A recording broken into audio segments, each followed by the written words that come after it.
77 रुपए निकाल दिया जाए तब भी इन्हें 1,68,423 रुपए प्रति एकड़ का शुद्ध लाभ प्राप्त होता है।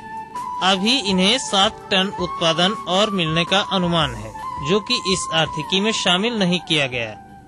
किसान भाइयों, अभी आपने इनके आय व्यय के बारे में जाना। अब आइए जानते हैं कि इन्होंने इतना अधिक उत्पादन प्राप्त करने के लिए किन किन प्रबंधन कार्यों को अमल में लाए। क्षेत्र 5 एकर आहे, त्याच्यामध्ये द्राक्ष बाग 2.5 एकर, 2 एकर।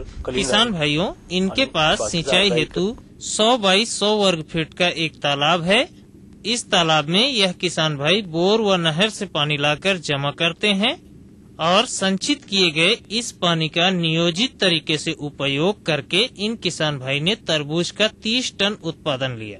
इनके पास 5 एकड़ का खेत है, जिसमें तरबूज की बुआई इन्होंने 20 नवंबर 2012 को की थी, जिसमें बुआई से पूर्व अच्छी तरह से भूमि की तैयारी की, फिर रोटावेटर चलाकर मिट्टी को भुरभुरा बनाया। उसके बाद क्यारियों का निर्माण किया, जिसमें क्यारी से क्यारी के बीच की दूरी 10 फीट रखी। बेड के ऊपर ड्रिप लगाकर पॉलीथीन बिछाकर मल्चिंग किया।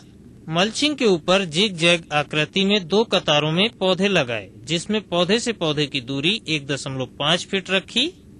इस प्रकार इनके 1 एकड़ क्षेत्रफल में 6,500 पौधे रोपित हुए। अब आइए बात करते हैं इनके द्वारा किए गए उर्वरक प्रबंधन की। इन्होंने आधारीय खाद के रूप में नीम cake 4 bag, DAP 2 bag, super phosphate 4 bag, NPK 20-20-0 2 bag, गंधक पाउडर 25 किलोग्राम एवं सफेद गिडार की रोकथाम के लिए फोरेट 5 किलोग्राम प्रति एकड़ रोप लगाने से पूर्व बेड पर डालकर मिला दिया। रोपाई के 4 दिन बाद ह्यूमिक एसिड व 22 टीन की ड्रेंचिंग की।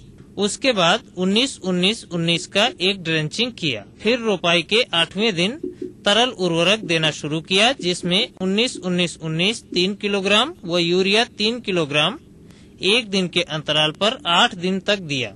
उसके बाद 12-61-0 4 किलोग्राम प्रति एकड़ 1 दिन के अंतराल पर 8 दिन तक दिया। 18 दिन बाद एक बार बोडो मिश्रण का छिड़काव किया गया। इसके 16 दिन के बाद फॉस्फेटिक अम्ल 1.5 किलोग्राम व यूरिया 1 किलोग्राम प्रति एकड़ तुड़ाई तक 4 भागों में विभाजित करके दिया। 25वें दिन के बाद से 13-40-13 4 किलोग्राम प्रति एकड़ 1 दिन के अंतराल से 15 दिन तक दिया। उसके बाद 0-52-34 और 0-0-50 प्रत्येक 4 किलो प्रति एकड़ 2 दिन के अंतराल पर फलों की तुड़ाई तक दिया। उसके बाद 0-52-34 का छिड़काव फलों का आकार बढ़ाने के लिए किया।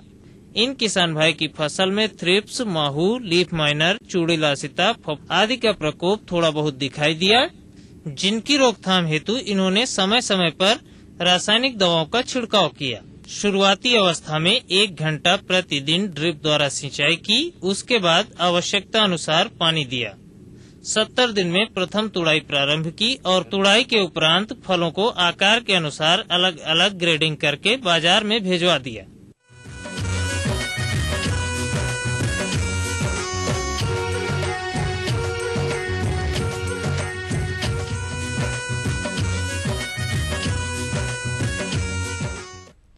किसान भाइयों, हमारे प्रदेश में अपार वन संपदा है और इसी बात को ध्यान में रखकर हमारे अनेक किसान भाई लाख की खेती करते हैं। अगर देखा जाए तो आदिवासी क्षेत्रों में लाख उत्पादन की विशेष भूमिका है। पारंपरिक विधि से लाख की खेती करने पर उत्पादन की अनिश्चितता बनी रहती है तथा उत्पादित बीज लाख की गुणवत्ता पर भी सीधा प्रभाव डालते हैं। किसान भाइयों, अगर आपने भी अक्टूबर-नवंबर में पलास एवं बेर में रंगीनी लाख की फसल लगाई होगी तो मौसम के तापमान में वृद्धि होने के कारण पेड़ों पर लगी लाख की फसल प्रभावित होती है एवं अनुकूल मौसम के कारण शत्रु कीटों का आक्रमण होता है। किसान भाइयों, यदि आपकी लाख की फसल में भी इसी प्रकार की समस्या दिखाई दे रही है तो आप क्या करें, इस संबंध में विस्तृत जानकारी के लिए देखिए कार्यक्रम की यह विशेष प्रस्तुति। किसान भाइयों, पलास एवं बेर पर अक्टूबर माह में लगाई गई रंगीनी लाख में प्रजनन क्रिया समाप्त होने के पश्चात लाख मोटी होने लगती है। अतः यदि शत्रु कीटों का आक्रमण दिखाई दे तो थाइलडेमिटॉन का 0.05% घोल लाख लगी टहनियों पर छिड़क सकते हैं। यदि बादली छाई हो तो इसी घोल में 0.01% कार्बेंडाजिम 50% मिला देते हैं। इस घोल को बनाने के लिए 14 लीटर पानी में 20 मिलीलीटर थाइलडेमिटॉन तथा लगभग 3 ग्राम कार्बेंडाजिम पाउडर मिलाकर छिड़काव करें। जिन लाख कृषकों ने कुसुमी वृक्षों पर कुसुमी लाख लगाया है और 1 माह का समय यदि पूरा हो गया है तो पलास एम्बेर की भांति इसी कीटनाशक का छिड़काव करें।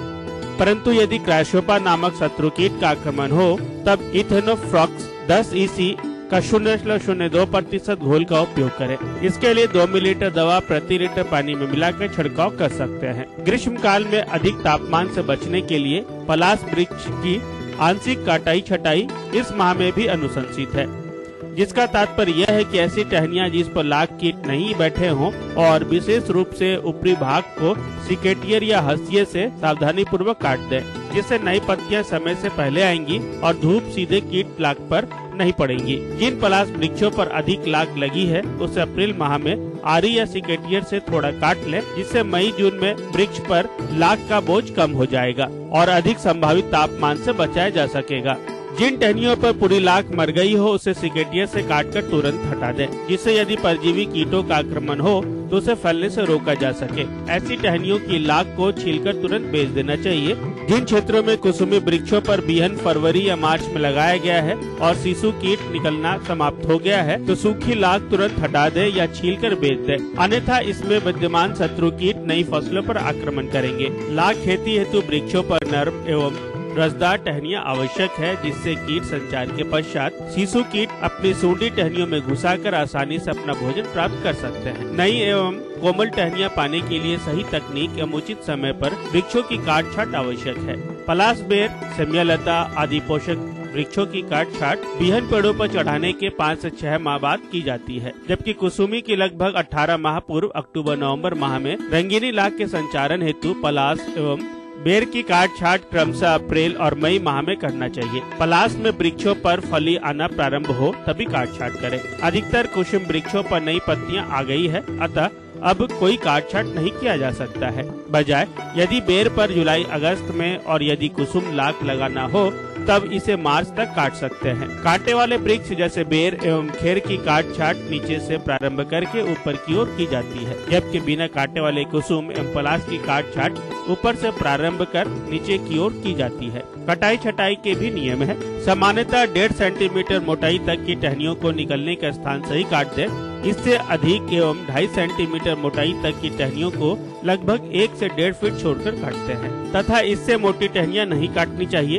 पहली बार कटाई करते समय ध्यान रखना चाहिए कि वृक्षों को ऐसा आकार दिया जाए कि फसल कटाई करते समय लाख लगी डंडियों तक आसानी से पहुंचा जा सके एवं वृक्ष का आकार भी छोटा न हो पाए। काटते समय डालियां फटनी नहीं चाहिए और न ही उसकी छाल कटनी चाहिए, अन्यथा वर्षा ऋतु में पानी घुसने से एवं फफूंद लगने के कारण डालियां सूख जाती है। काट छाट हमेशा तेज धार की दावली या कुल्हाड़ी से करना चाहिए। कटाई छटाई से प्राप्त डालियों को जलाने के उपयोग में आसानी से लाया जा सकता है। मिलते हैं कुछ पल बाद।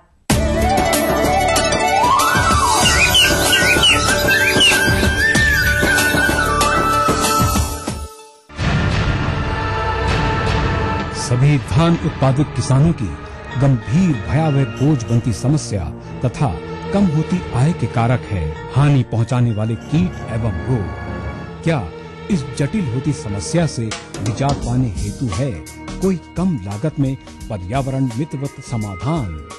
जी हाँ, ईटीवी अन्नदाता आपके सामने प्रस्तुत करता है धान में समेकित नाशी जीव प्रबंधन VCD के रूप में। VCD के लिए संपर्क करें अन्नदाता, रामोजी फिल्म सिटी, हैदराबाद।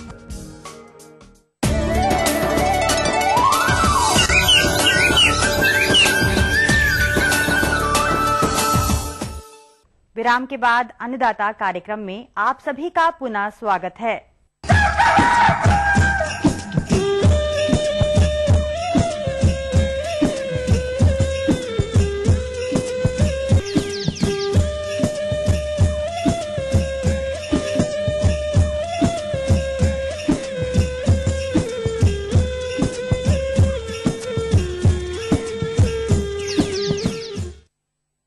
कृषि सह व्यवसायों की बात की जाए तो प्रदेश में कुक्कुट पालन के अंतर्गत ब्रायलर पालन बहुत से किसान भाई अपनाए हुए हैं और इस व्यवसाय से आप तभी लाभ ले सकते हैं जब तक इसका ठीक प्रकार से प्रबंधन करें। परंतु प्रायः देखा जाता है कि अधिकतर ब्रॉयलर पालक इनके प्रबंधन में कुछ न कुछ खामियां छोड़ देते हैं। और इसी के अंतर्गत आहार प्रबंधन की बात करें तो प्रायः मुर्गी पालक भाइयों को विभिन्न अवस्थाओं पर आहार देने की सही मात्रा, सही समय एवं सही तरीके के अभाव में प्रायः उनकी मुर्गियां अधिक आहार एवं खर्च के उपरांत भी अधिक दिनों में कम वजन धारण करती हैं, जिससे कि उन्हें अपने ब्रॉयलर फार्म से प्रति मुर्गी कम लाभ की प्राप्ति होती है।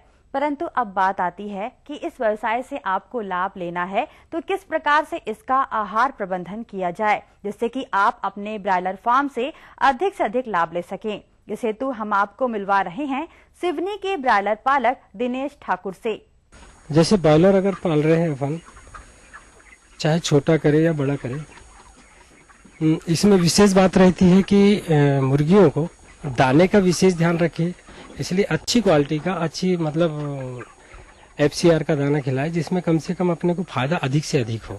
जैसे 60 किलो अपन ने मक्का चूरी ले ली, सोयाबीन की खली 30%, मूंगफली की खली 5%, DCP 1%, सिल्क ग्रीड पाउडर 1%, खनिज मिश्रण 1% और राइस पॉलिश 10% के साथ विटामिन को स्थान विशेष के अनुसार मिलाया जाता है। 10 दिन फिर स्टार्टर आता है जो मध्यम उम्र का रहता है बच्चा, जिसे 11 दिन से 25 दिन तक खिलाया जाता है। इसमें प्रोटीन की मात्रा 20 से 22% होती है तथा यह बारीक पिसा हुआ राशन होता है। यह प्री स्टार्टर राशन की अपेक्षा मोटा होता है। इसमें मक्का 50%, सोयाबीन की खली 20%, मूंगफली की खली 5%, DCP 1%, सिल्क ग्रीड पाउडर 1%, खनिज मिश्रण 1%, राइस पॉलिश 10% के साथ विटामिन को भी स्थान विशेष के अनुसार मिलाया जाता है। तो स्टार्टर देने के बाद करीब 21 दिन के बाद फिर अपने को फिनिशर पे आना पड़ता है। जो फिनिशर आखिरी माल बिकते तक अपने को खिलाना पड़ता है। और यह राशन उपयुक्त बताए गए राशन की अपेक्षा मोटा राशन होता है। इसमें प्रोटीन की मात्रा 18 से 20% तक होती है। मक्का की मात्रा 60%, सोयाबीन की खली 20%, मूंगफली की खली 5%, DCP 1%, सेल पाउडर 1%, खनिज मिश्रण 1%, राइस पॉलिश 10%। इसके साथ ही साथ विटामिन स्थान विशेष के साथ दिया जाता है और उसमें कुछ मेडिसिन भी मिलाया जाता है। अगर ब्रॉयलर की मात्रा की बात करें, जैसे अपना 50 ग्राम का चूजा आता है तो उसको 10 ग्राम दाना चाहिए एक दिन में। जैसे वो 100 ग्राम का हो जाता है तो 100 ग्राम के चूजे के लिए 20 ग्राम दाना प्रतिदिन वजन के हिसाब से 20%। जैसे ब्रॉयलर के बर्तन होते हैं तो ये बर्तन जैसे 5 किलो 7 किलो का एक बर्तन होता है, उसको भर दिया जाए तो उसमें 24 घंटे बच्चे दाना, जब उसको जरूरत है तो दाना खाते जाएगा। होता है कि अपन दिन में दाना अपन कम दें। कम देने की वजह ये रहती है कि गर्मी ज्यादा होती है, बच्चा खाएगा, जैसे पानी पीता है तो उसको पीने के बाद उसका जैसे दाना फूलेगा, गर्मी से उसका सहन नहीं होगी तो एसिडिटी होगी, गैस बनेगी और बच्चा मर जाएगा। इसलिए बच्चों को रात में अधिक दाना देना चाहिए। और साइड में पानी रहता है, पानी के ब्रूडर भी पानी भी लेते जाएगा। और दाने का विशेष ध्यान रखें कि दाना किसी तरफ से भी, कोई भी फैक्ट्री से लाए या कोई दुकान से ला रहे हैं तो दाना किसी भी टाइप से नमी या मॉइस्चर नहीं होना चाहिए। जैसे दवा ब्रोटोन तो देते रहना चाहिए। ब्रोटोन देने से क्या लीवर अच्छा रहता है, लीवर अच्छा रहेगा तो अच्छा खाएगा, जिसमें ग्रोथ अच्छी आए। जैसे खास है उसके एंटीबायोटिक जैसे एनोब्लाइट, उससे क्या है उसका डाइजेशन भी अच्छा रहता है और ग्रोथ भी अच्छा करता है। जैसे कोई लाल बीट हो रही है या पतली बीट हो रही है, उस समय कॉक्सी पाउडर कैसे आता है उसको देते हैं। कुआ का पानी या ट्यूबवेल का पानी, उसमें अपने को सेफगार्ड या इनोक्लिन टेबलेट अपन टंकी में डाल दे। जितने बार टंकी भर रहे हैं, जैसे 500 लीटर की टंकी है तो उसमें 1 टेबलेट डाल दिए, 1000 लीटर की है तो 2 टेबलेट डाल दिए। इसी प्रकार से जितने बार अपन पानी टंकी में डालेंगे उतने बार अपने को टेबलेट डालना है। और टंकी को गर्मियों में ढक के रखें ताकि पानी का टेम्परेचर कम रहे, पानी गर्म नहीं होना चाहिए। दिन में पानी टंकी में कम से कम 2-3 बार अपने को भरना है।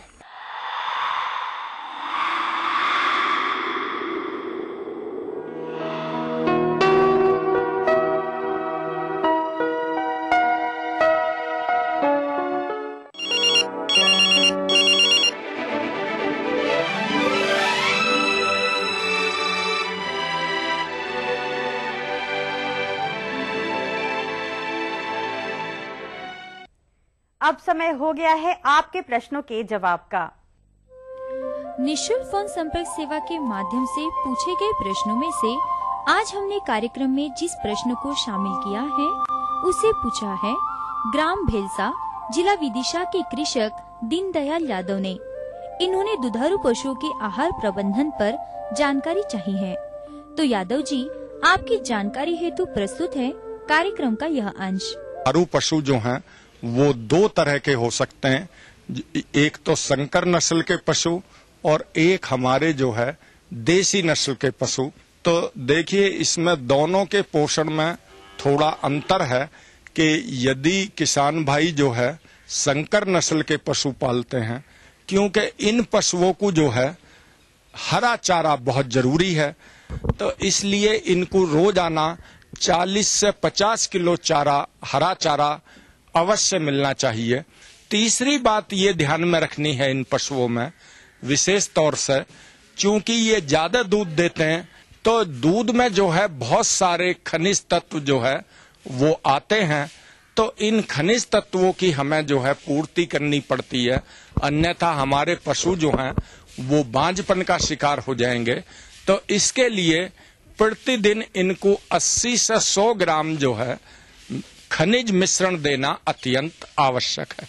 जबकि हमारे जो दूसरे पशु हैं जैसे भैंस है या साहीवाल गाय हैं, तो इनमें हमारा जो है 30-40 ग्राम खनिज मिश्रण रोजाना देने से जो है काम चल जाएगा। यदि किसान भाइयों को 1 क्विंटल जो है संतुलित दाना बनाना है, इसमें पहला जो है वो है अनाज। अनाज जो है चाहे गेहूं, जौ, ज्वार, बाजरा, मक्का, जेई कुछ भी हो सकता, ये 20 से 25 किलो रहेगा और इसको जो है दलिये के रूप में रखना। दूसरी चीज आती है सरसों की खली। प्रोटीन का जो मुख्य स्रोत है वो सरसों की खली है। ये 30 से 35 किलो जो है उस राशन में देनी है। तीसरी चीज जो है चोकर है, ये 40 से 45 किलो रहना है। चौथी चीज हमारी जो है वो खड़िया है, ये कैल्शियम का जो है स्रोत है। अगला जो इसका मुद्दा है वो है नमक। नमक जो है ये साधारण सी चीज है, ये 1 किलो रखना है। अगला जो है इसमें वो खनिज मिश्रण, जो हमारे देसी पशु हैं उनमें 1 किलो, और यदि हम संकर नस्ल के दुधारू पशु पाल रहे हैं तो उनके लिए 2 से 3 किलो खनिज मिश्रण इस राशन में मिलाना है। इस तरह से ये हमारा जो है 100 किलो राशन बन जाएगा। और ये राशन जो है 3 लीटर प्रति किलो के हिसाब से गायों के लिए देना है, जो हमारी दुधारू गाय हैं जितना भी दूध देती हों वो, और जो हमारी भैंसें हैं उनमें ये 2 से 2.5 लीटर दूध पे 1 किलो राशन देना है। तो इस तरह से हमें पता है कि हमारा पशु कितना दूध दे रहा है, हम जो है ये संतुलित आहार दे सकते हैं। दूसरा ध्यान इन पशुओं में ये देना है, इनको 2 बार हम दाना और चारा पूरे 24 घंटे में देते हैं, सुबह और शाम। तो आमतौर पे ये होता कि भाई हम जो है जितना भी सूखा पदार्थ हमारा पशु खाता है उसका 1/3 कम से कम हम जो है हरे चारों के रूप में प्रयोग करें, और संकर नस्ल के पशुओं में तो ये अत्यंत आवश्यक है। कार्यक्रम की इसी कड़ी में दूसरा प्रश्न पूछा है ग्राम मुड़वारा, जिला कटनी के कृषक सुमित मेश्राम ने। इन्होंने कटहल के उद्यान में किए जाने वाले शस्य प्रबंधनों पर जानकारी चाहिए है। तो सुमित जी, आपकी जानकारी हेतु प्रस्तुत है कार्यक्रम का यह अंश। जैसा कि हमारे किसान भाई देख रहे हैं कि इस बगीचे में कटहल के पेड़ लगे हुए हैं, और कटहल का जो पेड़ है उसमें जो तने पर जो वाटर सकर्स 1 से 1.5 मीटर तक आए हुए हैं, उनको अपने किसान भाई कटहल के पेड़ों पर उन पर ही हटा लें वाटर सकर्स को। इसके बाद थाले की बारी आती है। नीचे जो खरपतवार हैं या घास है उसकी ठीक से निदाई गुड़ाई कर लें और उसको साफ करके, और जितना वृक्ष का फैलाव रहता है उस फैलाव के अनुसार उसका थाला बना लें, और उस थाले में तना है उससे कम 2 से 3 फीट तक मिट्टी चढ़ा दें, और उसके बाद वृक्ष के फैलाव के चारों तरफ निदाई गुड़ाई कर लें। और इसके बाद आती है बात खाद और उर्वरक की बात आती है। देसी जो सड़ी हुई खाद है ये कटहल के पेड़ों में उम्र के अनुसार दी जाती है। जैसे ये कम से कम 5 साल से ऊपर के हैं या और अधिक ऊपर के हैं तो इनमें कम से कम 60 किलो गोबर की सड़ी हुई खाद आप इसमें दे सकते हैं। और अगर इसके स्थान पर आप केंचुए की खाद देना चाहें तो सिर्फ 20 किलोग्राम प्रति पेड़ ही काफी होती है। और इसके साथ साथ जो फास्फोरस की मात्रा है और पोटास की मात्रा है वो एक साथ दी जा सकती है। और नत्रजन की जो मात्रा है नाइट्रोजन उसको 2 या 3 भागों में एक तो वर्षा ऋतु के बाद में दे दें और एक दूसरे फूल आने पर दिया जाएगा और तीसरी मात्रा जब फूल से फल बनने होते हैं और फल बनना शुरू हो जाते हैं तब दी जा सकती है। साथ में अगर देख लें अगर दीमक का प्रकोप आपके बगीचे में या पेड़ के आसपास देखने को मिलता है तो आप क्लोरोपाइरीफास उसका छिड़काव कर दें। तीसरी सबसे महत्वपूर्ण चीज है जब बरसात समाप्त हो जाए और तब इसके तने पे बोडो पेस्ट और इसके बाद लेप करके जैसे अपन पुताई करते हैं घरों की उसी प्रकार से हमारे पेड़ों की 1 मीटर तक 1.5 मीटर तक आप पुताई कर सकते हैं। इसमें देखिए पानी की आवश्यकता बहुत होती है लेकिन फिर भी चूंकि लंबी अवधि वाला पौधा है तो इसके जो थाला होता है उसमें पानी किसी भी कीमत पर भरा नहीं रहना चाहिए। पानी देना अधिक जरूरी है लेकिन निकास इसका बहुत ही जरूरी है। इसके बाद इसमें जो खतरनाक बीमारियां हैं वो एक सॉफ्ट रोट आता है, दूसरा आता है पिंक डिसीज। पिंक डिसीज होता है गुलाबी रंग के बड़े बड़े धब्बे बन जाते हैं तने के पास और वो बड़ी दूर से दिखाई देते हैं। अगर आपने बोडो पेस्ट से इसमें लेप कर दिया है तो आपको पिंक डिसीज पिंक जो गुलाबी जो बीमारी है इससे आपको निजात मिल जाती है। इसके बाद आता है सॉफ्ट रोट। ये सॉफ्ट रोट बीमारी एक ऐसी है ये पेड़ों पर जो नर फूल आते हैं उनको पूर्ण रूपेण प्रभावित करती है और आगे चल के जो फल बन जाते हैं उनको गिराती है ये बीमारी। तो इसको रोकने के लिए भी हम ये बोडो मिश्रण का छिड़काव कर देंगे तो जो इसमें कटाई सूखी शाखाएं कहीं कहीं रह जाती हैं या कोई रोग या कीड़े से प्रभावित शाखाएं उनको भी अभी काटने का उचित समय है। कार से हमारे किसान भाई अगर इसका खरपतवार नियंत्रण से लेकर कटाई छटाई कर लें तो निश्चित रूप से ही कटहल के पेड़ों में आने वाले समय में अधिक फूल आएंगे और अधिक फूल आएंगे तो अधिक उत्पादन हम कटहल के फलों का ले सकेंगे।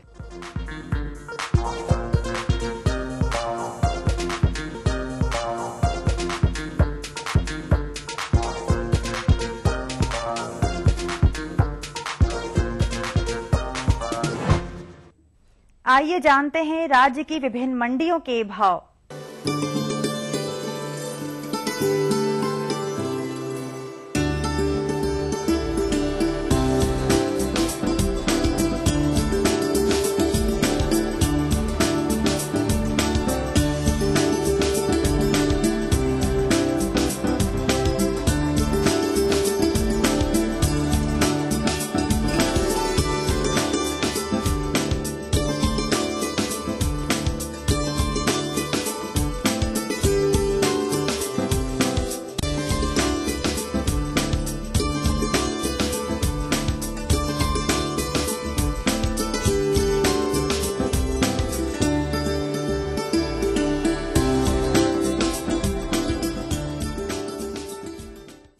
किसान भाइयों अब वक्त हो चला है आपसे इजाजत लेने का। समस्या एवं सुझाव के लिए संपर्क करें प्रोड्यूसर अन्नदाता ETV Madhya Pradesh Chhattisgarh, Ramoji film city Hyderabad 501512 एवं ईमेल है annadatamp@etv.co.in एवं निःशुल्क नंबर है 1800425408 किसान भाइयों, आशा है कि इन जानकारियों को अपनाकर आप अवश्य लाभान्वित होंगे। इसी आशा के साथ कार्यक्रम को समाप्त करने की आज्ञा दें। नमस्कार।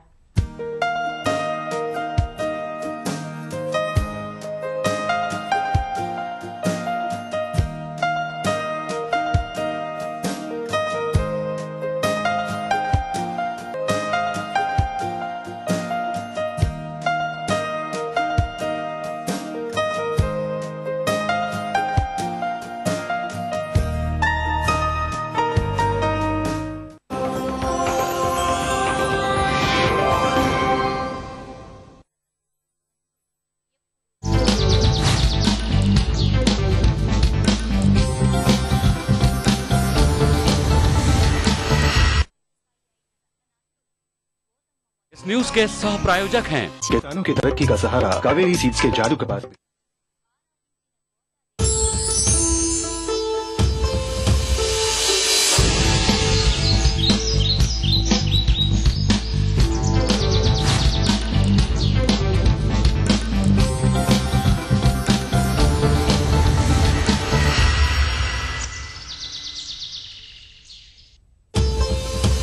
भोपाल में कस्तूरबा अस्पताल के महिला वार्ड की छत ढहने से मची अफरा तफरी, 3 की मौत, कई जख्मी, आपदा प्रबंधन की भी खुली पोल।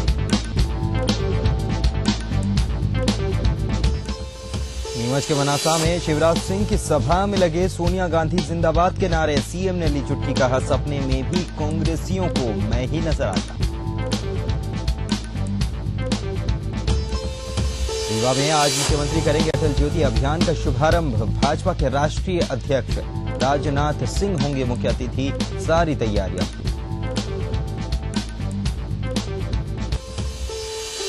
धार में 62 लाख के लालच ने कराया रिश्तों का कत्ल, समधी ने उतारा था व्यापारी और ड्राइवर को मौत के घाट, पुलिस ने आरोपी को नाकेबंदी कर धर दबोचा।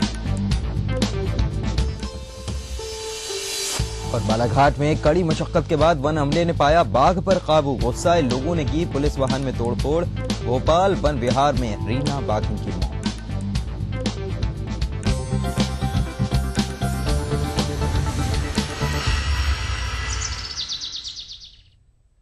नमस्कार, सुप्रभात। मध्य प्रदेश में आपका स्वागत है। आपके साथ मैं हूं पुनीत मिश्रा। कल भोपाल के कस्तूरबा गांधी अस्पताल का एक हिस्सा धराशायी हो गया। यह हादसा महिला वार्ड की छत गिरने से हुआ। घटना की जानकारी लगते ही प्रशासन ने तुरंत राहत और बचाव कार्य शुरू कर दिया और मलबे में दबे सभी मरीजों को रेस्क्यू कर निकाल लिया गया, जबकि हादसे में 3 लोगों की मौत हो गई है। कलेक्टर ने 2 लोगों की मौत की पुष्टि करते हुए राज्य सरकार की तरफ से मुआवजे का ऐलान किया, जिसमें घायलों को 50-50 हजार और मृतकों के परिजनों को 2-2 लाख रुपए देने की घोषणा की।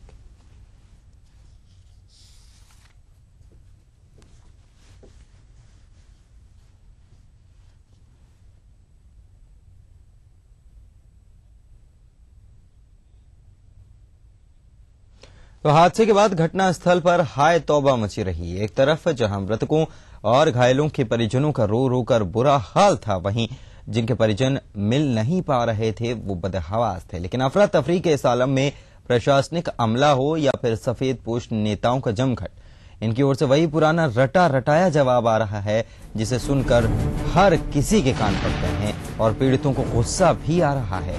ईटीवी का सवाल है कि क्या जांच के जुमलों से ये जख्मों के दाग हैं, जख्म जो लोगों को लगे हैं, वो भर जाएंगे?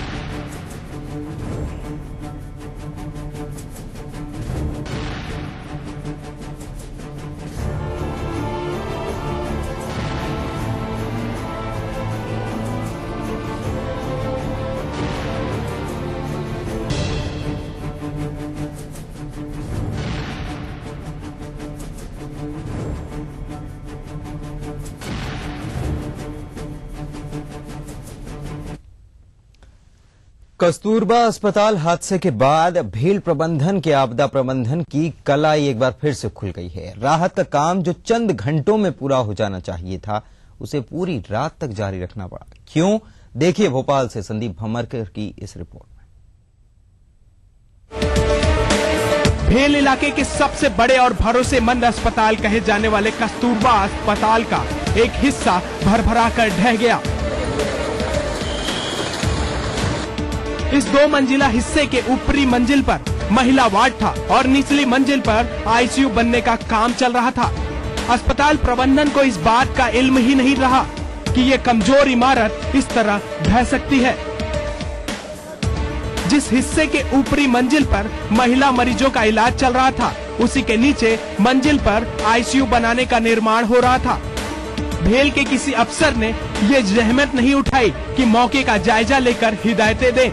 नतीजा ये रहा कि ये हिस्सा बह गया और कई जिंदगियां लील ले गया। भेल की ये दूसरी लापरवाही सामने आई है। सबसे पहले भेल कारखाने के अंदर आग लग गई और कारखाने के अंदर का फायर स्टेशन नाकाम रहा। कस्तूरबा हादसे में ये साफ हो गया कि भेल के पास